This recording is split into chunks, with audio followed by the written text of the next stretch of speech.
There is a form of, I guess it's connected in some way to astrology. It's called numerology. It pretends to concoct what's going to happen to you based on your age and the age of your parents and the age you're living in and your social security number and God knows what else. And they concoct these formulas and they can figure out all kinds of wonderful things, which is total nonsense. But numerology is out there. My advice would be don't pay it any mind. However, it is true in the Bible. You know, they say a whole bunch of it. There's always some kind of truth behind it. The truth is, in the Bible, when the number 40 comes up, it always designates a big change.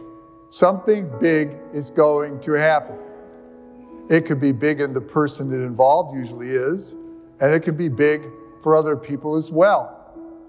For example, in our first reading, Noah's Ark. Well, it rained for 40 days and 40 nights. The world was flooded. That's a big change. Then after 40 days in that ark and Noah lands after getting off the ark with all those animals, and I'm glad he probably was. He was glad he probably was.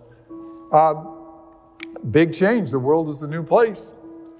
The Israelites spent 40 years in the Sinai, and after the Sinai, except for Joshua and Caleb, all the rest of what left Israel had passed away, including Moses. So a whole new generation that did not know slavery marched into Israel. Moses spends 40 days on Mount Sinai, and when he comes down, he brings the 10 Commandments and puts the Israelites into a covenant relationship with God. Jesus spends 40 days in the desert. He's baptized, he goes into the desert for 40 days. When he comes back, he starts his ministry, the ministry of saving the world. That's a big change. So 40 does mean something in the Bible, and there's no accident that Lent is 40 days, because it gives all of us an opportunity to make a big spiritual change. A spiritual change. Now, with anything else in life, you get what you put into it. What you reap is what you sow.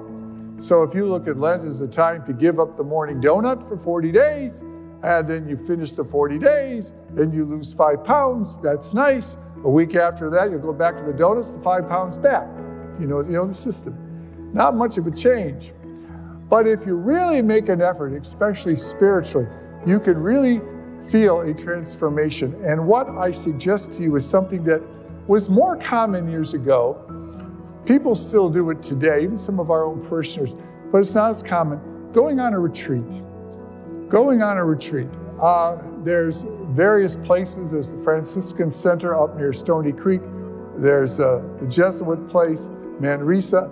There are many retreat centers, and you can go for a full day. You can go for a weekend. You can go for a week if you have the time.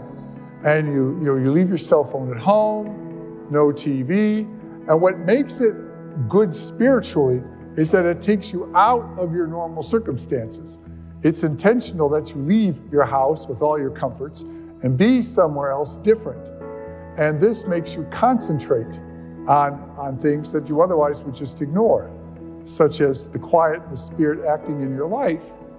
And a retreat can help and challenge you to find more depth in your relationship with the Lord.